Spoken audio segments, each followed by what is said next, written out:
Namaste and Swagatam. This evening we have with us a most unusual person who studied the correspondence course about 30 years ago under the direct supervision of Swamiji himself. Her name is Yogacharini Jnanasundari of France. She is actually a world citizen as she was brought up in New Zealand of Irish lineage and has lived in UK, spent many months in India and now has settled in France. So she has become a well-known and well-loved yoga teacher in France, as well as assisting Ammaji as an assistant teacher at ICYR Pondicherry, India several times. A humble, sweet-natured woman, now in her 70s, she often translates the ashram knowledge into French. She has guided a large number of students through the correspondence course, which she has translated into French. Let us share her rich life experience in yoga. So welcome, Jnanasundari. Hello, Dhivya. Hello, everybody. Thank you for inviting me. I also lived in India for 3 years in the 1970s, actually, in Varanasi. Oh, that's great. Okay, so I said few months. Well, I think it's equal to 3 years. A bit more. Yes. Okay. So we go on into the question-answer question, and I'm sure that everyone is looking out for the answers. Many people were looking out for you, and I know there was quite a response. So I hope everyone is happy and we have her online. So let's grab her right away. The first one is the definition section. What is your own personal definition of the word yoga? Well, yoga is a word that means, I don't really like the definition of yoking. For me, it's connection. I always say that, you know, we think we're just a body with maybe a soul, but in fact, there's the three parts. There's a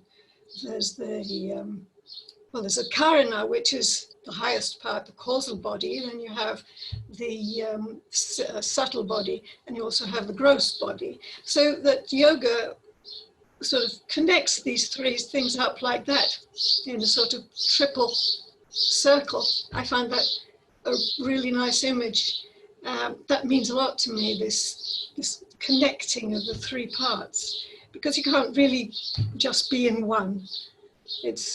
Well, you can, I suppose, but it's not a comfortable way to be. So, you know, to keep these three parts well connected, that for me is what yoga is about. Yeah. Is that a good enough answer? Beautiful, nice explanation, and yes, looking forward for the others too, the same way. The second one, the sadhana section. Describe your own ideal yoga sadhana in your day-to-day life. The word sadhana actually has two meanings. There's sadhana with two short A's and one long, or rather one long, two short, which is like a course of action. But the sadhana with two long A's and one short one is, it's really, you know, your spiritual practice or your way to refine your life in order to become a conscious being. So for me, you know, every moment is sadhana. You can't really divorce it from what you do. You can't drink a cup of tea without, you know, being consciously there, and that's part of the sadhana. Everything is the sadhana. I'm not one of those people who thinks, oh yes, asana, because I've never been really particularly into the asana. I've always said I'm more of an aesthete than an athlete, which means that, you know, those physical stuff, yeah, it's great, it's useful, keeps your body healthy. But the more interesting things, you know, the philosophy, and when I first started, actually, I started reading about it when I was a teenager, and I thought, oh, this is interesting, but I didn't want to do the postures, so I didn't. And then my sister gave me a book for my birthday when I was 20, and I thought, I suppose I better do some of this. But by now I was really hooked on the ideas, the philosophy behind it. Actually, Swamiji used to tell me off about that. He said, no, that's too Vedanta. I want to know your feelings about this. Yeah, and then, yeah, so after a while, I tried a lot of different teachers, and I thought, this isn't interesting for me. I was about to give up when I happened across a teacher who had done the step-by-step with Swamiji, and she introduced me to pranayama, and that was where it all really began for me. So it made sense of the whole thing, because she worked in the philosophical side, and none of the other teachers had done that. And it was very hard, actually, back in the 60s and 70s to find a teacher of yoga. You just got sort of gym teachers who thought, oh, that looks pretty. It's got a nice name. Yeah, so day-to-day life, it's everything, you know. What else is there? What you do, how you do it, why you're doing it. It has to be conscious. It has to be connected. Coming back to connection. So it's really nice to see, like, you might have had quite a struggle, and I'm sure that you are really grateful and happy that you crossed by that, because you said that you almost gave up there. So that's a nice turning point in your life. It was. I was really happy to stumble across, well, I say stumble across the Gitananda lineage, but I've always thought, no, it was meant. And it just made so much more sense. And prior to finding actual teachers, I'd had to work with books. Well, books, you know, it's just words, really. It doesn't have any feeling. It's very hard. It's rare to find a teacher who writes a book that really got heart in it, that it really, and it gets you on all three levels, you know. Again, coming back to connection, it's very, very important to me. So everything is connected. How I sleep, how I drink my tea, how I practice my asanas, and especially pranayama and quiet sitting. I wouldn't call it anything else. Concentration. Yeah.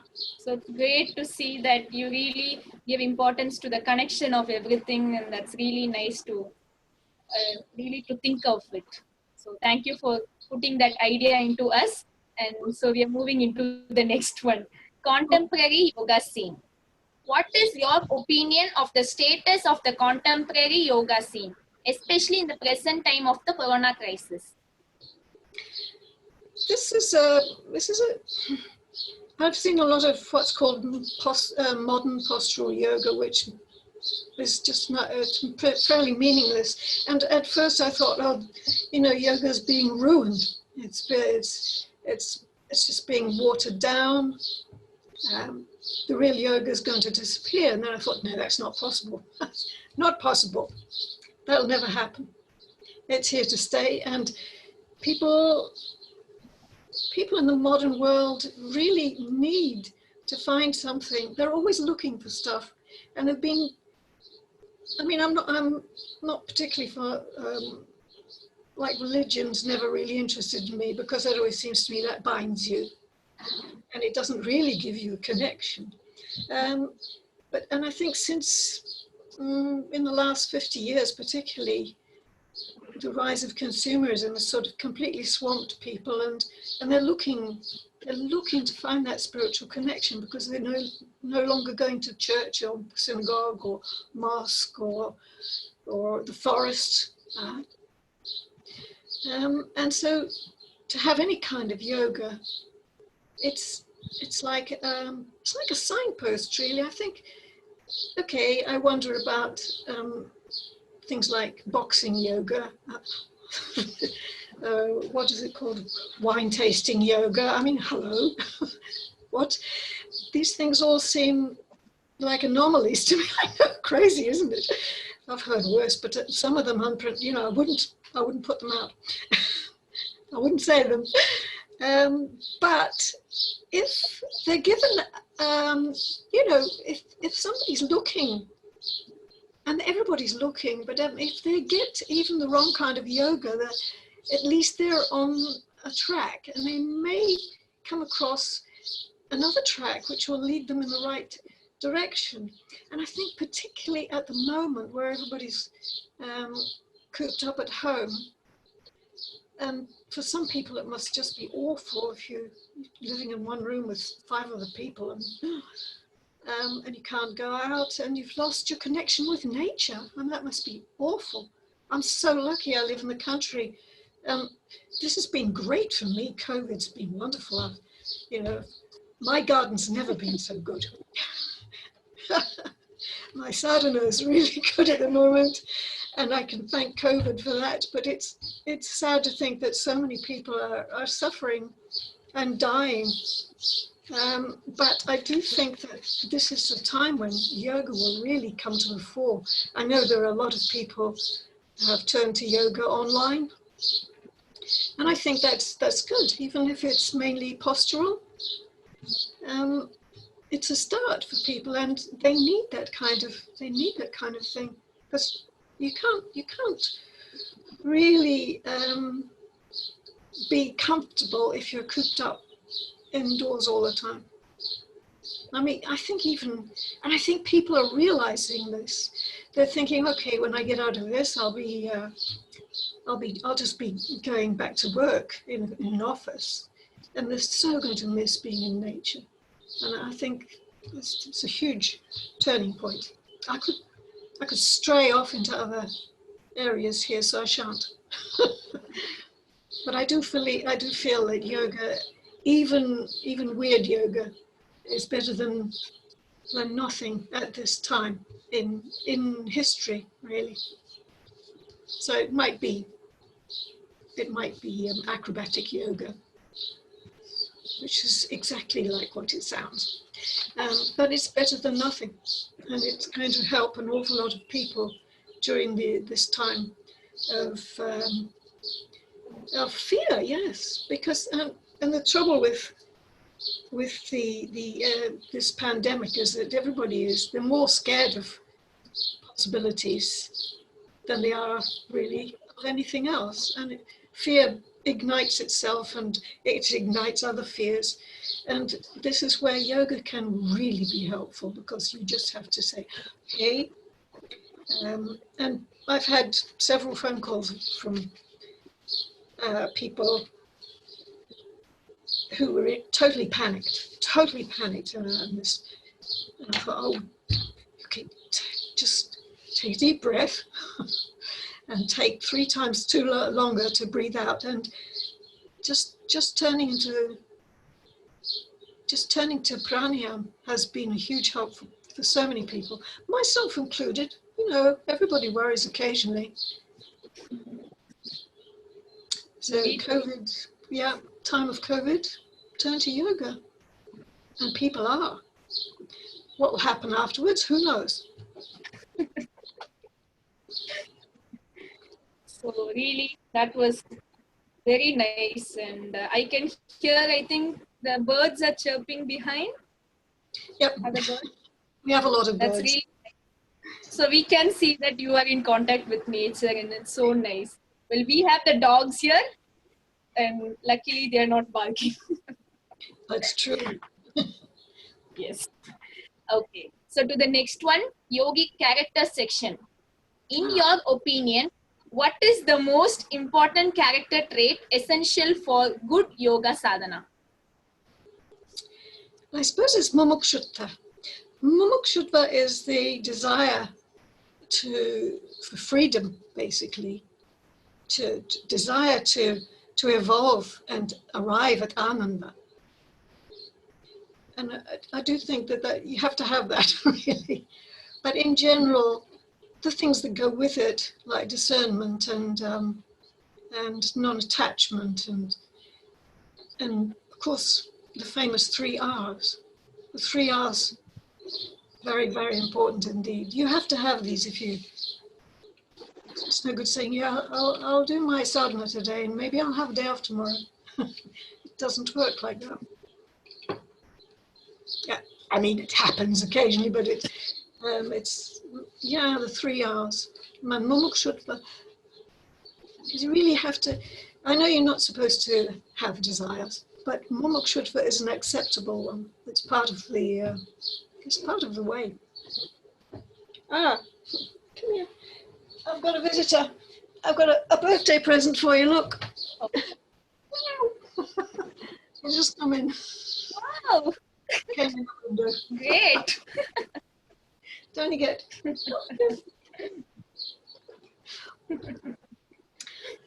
Right. What else? That would do, really. I think. Just mumukshutva. Very nice. You carried quite a lot, and especially the 3 hours. I agree with you. It's very important. Instead of postponing it and doing it right now and in the correct way and the correct time rhythm, and very essential. Exactly. So next, the last question in the slow motion. I call it slow motion, and then we are going to speed up. So you can enjoy your last question of peacefulness. Okay. So the yoga teaching section. As a yoga teacher, what do you emphasize in your classes? Well, lots of things, really.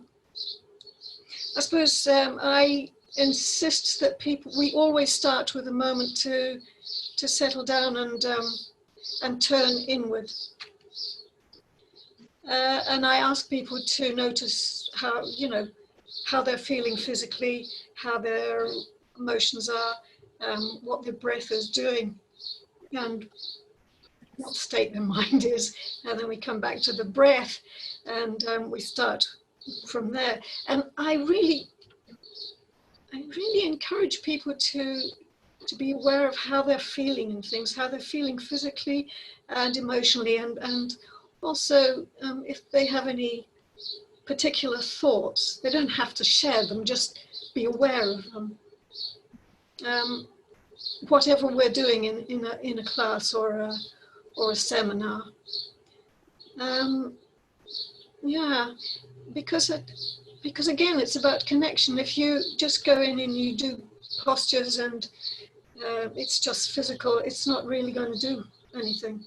Well, it'll do something. You'll have perhaps more flexible muscles. Maybe put your foot behind your head if you try hard enough. But if you're not aware of what you're doing and why you're doing it, it's not going to help you evolve, is it? So I do insist a lot on on awareness, and and being aware of whether they're really in the moment or not. People tell me that people can only concentrate for 15 minutes at a time these days, and I think, well, that's not very long. An ordinary class is 90 minutes. A seminar can be all day, it can be all weekend. 15 minutes is a bit short, really. But how to keep their concentration going. So being aware of what's going on and trying to stay in the moment. And also noticing how things change as they progress. I think that's probably why I started that series, The Metamorphosis of Asana to Samadhi, which is, I started off with some drawings, a posture, and then the second one was how it metamorphosed a little bit, and then finally became, for example, let's take peacock, for example. There'd be a picture of somebody doing Mayurasana, and then somebody looking a bit feathery with some feathers, and finally ending up as a peacock. And then I started writing about it as well, because there are lots of really interesting Indian stories. I mean, in Hinduism, oh, hello, back again. There are lots of good stories. They're saying we should be talking about Mahajaryasana, is that it? I was wondering why you didn't mention a cat, instead you mentioned a peacock. She's probably jealous. We do have ducks, but not peacocks. And so I started writing about not the posture, but what goes behind the posture. And I suppose, yes, in class, I try to get people to feel what it is they're doing, really. Connecting it up, because, just standing on your head is one thing, but standing on your head for a reason is a totally different thing. Very. Yeah, that's it. That's what I do in class. And also, but I suppose I always aim to spend more time in pranayama, because I've really got into that over the last few decades, actually. And getting people to really understand why they breathe. That's not just to keep alive. It's so much more. That's the fascinating part of the class. You breathe, don't you? Yes. Very essential, very important. Exactly. That point was really good, and you explained how bringing everything together step by step, very important. And it was really nice, and I hope everyone learned about it. And people who haven't had the chance to be your students or learn from you, I hope they learn it through this session, and maybe you'll get a chance to learn from this great teacher in the future. Okay. So now, are you ready? We are going to bounce into the rapid fire. Oh, rapid fire. You ready, Willow? Going? Okay. So you are alone. So you have 10 words to face. Okay. So, Hit me with them, babe. shall we get starting? Let's do it. Let's do this thing. Yes. Okay. So your first word, yoga. Yoga, connection. Just connection. Second one, regularity. 3 hours. You can't do without it. What's the point of doing something one day and then not doing it again for 3 years? Very perfect. And third one, shanti. Well, it brings on a song. Shanti. It's that moment when that shanti is that moment when you really feel the connection. Actually, you just begin to really make connection with Anandamaya Kosha. Actually, that's where it is. Yeah. Perfect. Next one, Covid-19. I saw a little cartoon somewhere. It had a picture of a cartoon of the Earth and the sign sticking up saying "closed for repairs."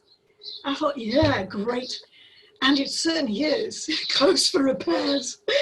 But unfortunately, I'm worried about what people are going to do once it's open again. They'll think, oh, it's all fixed now. We'll just get back to normal. I hope not. I really hope not.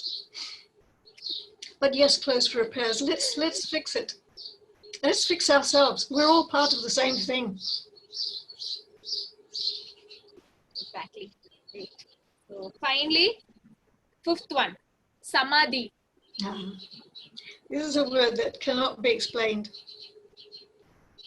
And I remember when I was about 8 or 9. I was in the garden. This was in New Zealand, and I just looked up at the sky. It was just evening, and the stars were coming out, and I understood at that moment about the universe and my place in it. And I was just so I think that's samadhi. I think I was there, and it's just that's it really. I'm going to well up now. So, Yes. So yes. So the next one, niyama. Nyama, very, very important. The yama can't be divorced from the niyama, and vice versa. You can't have those five without those five. It's interesting because quite a lot of old treatises have more than five. There's 25, something like that. And for me, the first one of the yama being ahimsa, kind of, if you do the first one, the other ones will follow along without much effort on your part. And the same thing is true of the niyama, but it's the last one. If you go for the last one, the others just happen. They just happen. So it's kind of like alpha and omega. And if you've got alpha and omega, you've got the whole lot. So just, Atman Pranidhana. I liked what Swamiji said. He changed it from Ishvara Pranidhana, which is nice. That's good. Atman Pranidhana. That works for me. Right. Okay. So the next one, Santosha. Santosha. Well, this is something that we should look for every day and every moment, even when things are less than perfect. Just, it's beautiful. And giving up, Atman Pranidhana, that gives Santosha. It's that moment of bliss that, just accepting and it's something that's there all the time. We just forget sometimes and get all worked up about stuff. They're all connected. I can't help it. They're all connected. You see, somehow all these words are connected and you are really that connection person. So I don't know, it's just coming. No.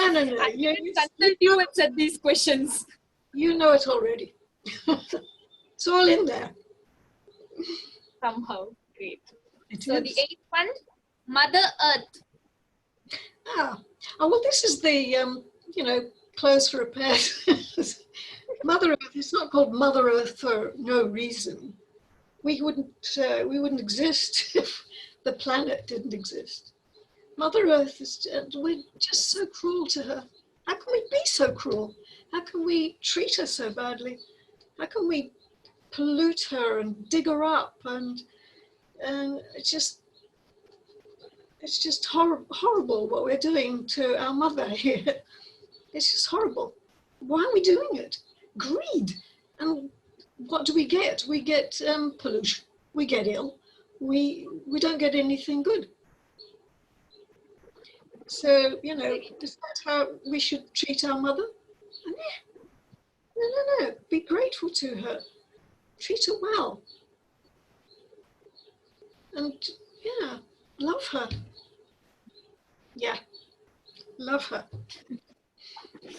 No, you have said it again. Your next word is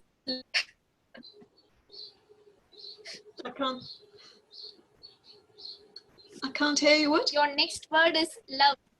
Oh, love. Your next word is love. Yes, I got it.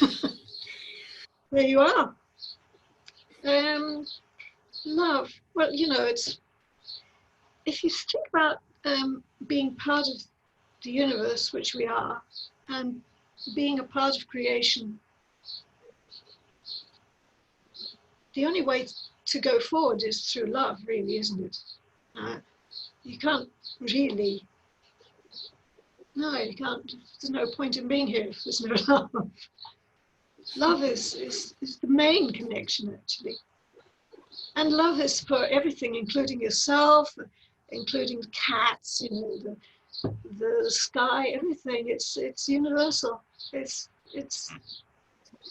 the nature of the universe, and we seem to have lost track of that. So I think love's spirit. It's essential. It's an essential part of life. Yeah. Okay. So your final one, you. Me. Oh. Yeah. You. It's a weird word. You, actually. Me. I'm just a small piece, a cog in a wheel, I'm just, but but that's okay. I'm quite happy about that. I'm very happy to have found yoga. I'm very happy to be part of this wonderful, parampaya, because it's just well, it's the best one I've found, and yeah, works for me. I've been in it for over 30 years, and I'm afraid if I live that long, you'll have me for a lot more as well. Yeah, love you all. And it's easy to love people, really, because you just have to look for their good side. I mean, my students, I love them all, even the really difficult ones. Sometimes the really difficult ones I love more because they teach me so much. They really do. So, Wow, really beautiful. All the feelings coming out and the great, we really had your rich life experience, as I had said in the introduction. So I'm really grateful and thank you for giving your valuable time and accepting quite soon in right away actually to this global voices, and it's very essential and you are really important and I really wanted you to be part of this. thank you very much. It's quite an honor. Such a joy to share this evening with this wonderful cosmopolitan yoga personality. We thank her for her tremendous support of Swamiji's work throughout decades. Thank you very much, and I really enjoyed this session. Thank you so much. Thank you. I've enjoyed it far more than I thought I would. Happy birthday on Sunday, and keep going.